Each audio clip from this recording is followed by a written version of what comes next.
Malam, perkenalkan nama saya Marianus Chandra Rigi, NPM 218100430008. Baik, di sini saya akan menjelaskan kelebihan dan kekurangan sistem politik demokrasi Pancasila.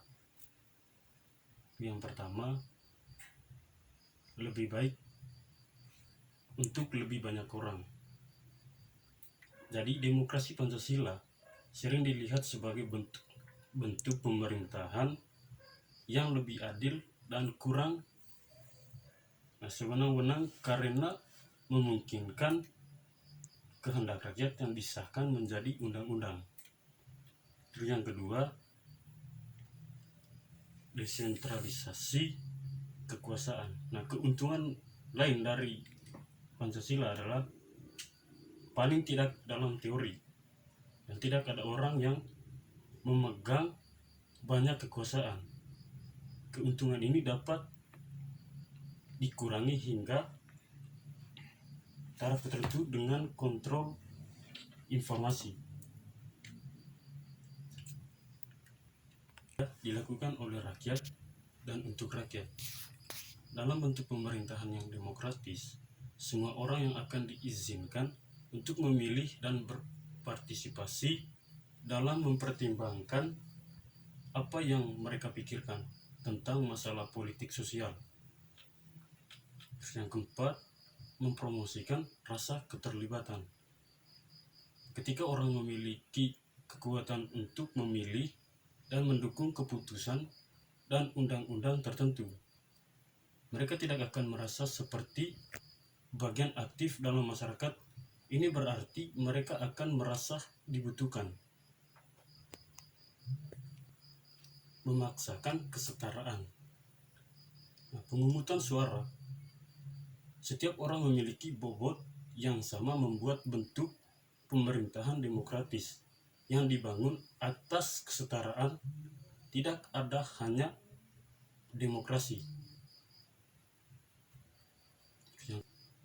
Memungkinkan perubahan kebijakan yang wajar. Menurut para pendukung, ini merupakan pro-demokrasi terbesar. Mempertimbangkan kekuatan rakyat, mereka juga penting untuk membuat perubahan pada sistem ketika mereka merasa perlu, yang kemudian disepakati dengan pejabat terpilih dengan sukarela. Yang ketujuh, menempatkan kekuasaan ke dalam suatu individu. Dalam demokrasi kekuasaan terbesar dan tidak ada individu yang memegang semua kekuasaan, bahkan sebagian besar. Ini membantu mencegah eksploitasi terhadap orang-orang yang korupsi. Yang kedelapan, memberikan kewajiban kepada warga negara. Demokrasi memungkinkan perasaan kewajiban kepada publik dalam memotivasi kekuatan yang berkuasa. Akibatnya, pejabat pemerintah akan memilih tugas dan kewajiban kepada warga yang memilih mereka dalam posisi. Kekurangan demokrasi Pancasila. Yang pertama, berisiko kurangnya pengetahuan di antara orang-orang.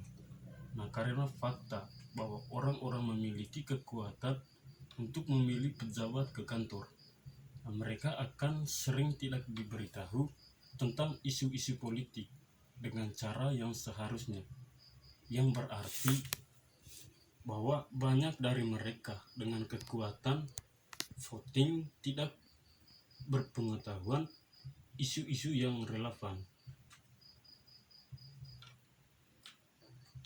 Yang kedua, mungkin mengalami kecurangan pemilu. Demokrasi akan menghadapi kesulitan dalam berfungsi secara efisien. Terutama ketika ada yang lebih besar untuk diurus. Pemilihan dan perhitungan suara akan menjadi tugas dan tampaknya mustahil. Mungkin sulit menghindari kekurangan. Nah, setiap sistem politik tidak datang tanpa cacat, yang berarti bahwa demokrasi bukanlah sistem yang sempurna, terutama bahwa ada orang-orang yang berbeda memiliki pandangan yang berbeda, yang membuat masalah menjadi rumit. Nah, karena posisi pemerintah didasarkan pada jangka pendek, nah sistem politik mungkin juga terfokus jangka pendek dan tidak akan bekerja untuk pertumbuhan masyarakat jangka panjang.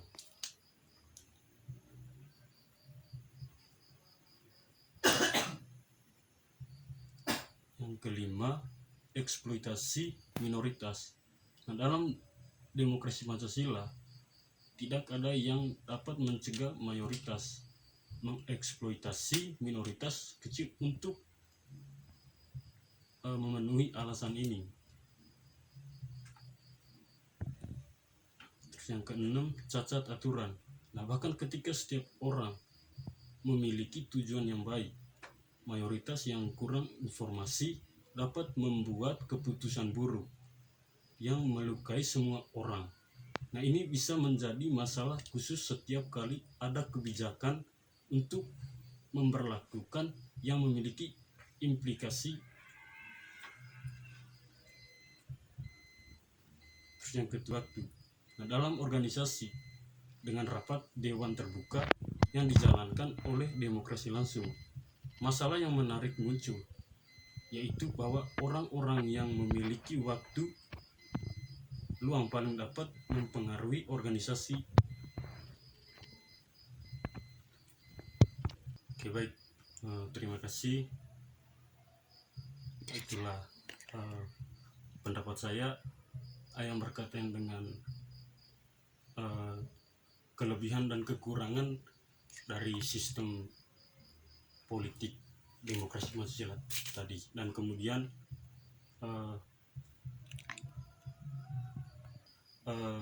ketika ada kekurangan dalam penjelasan tadi, mohon maaf sebesar-besarnya kepada teman-teman sekalian, dan begitu juga kepada dosen pengampu mata kuliah sejarah politik. Nah, itu saja yang perlu saya sampaikan. Terima kasih banyak.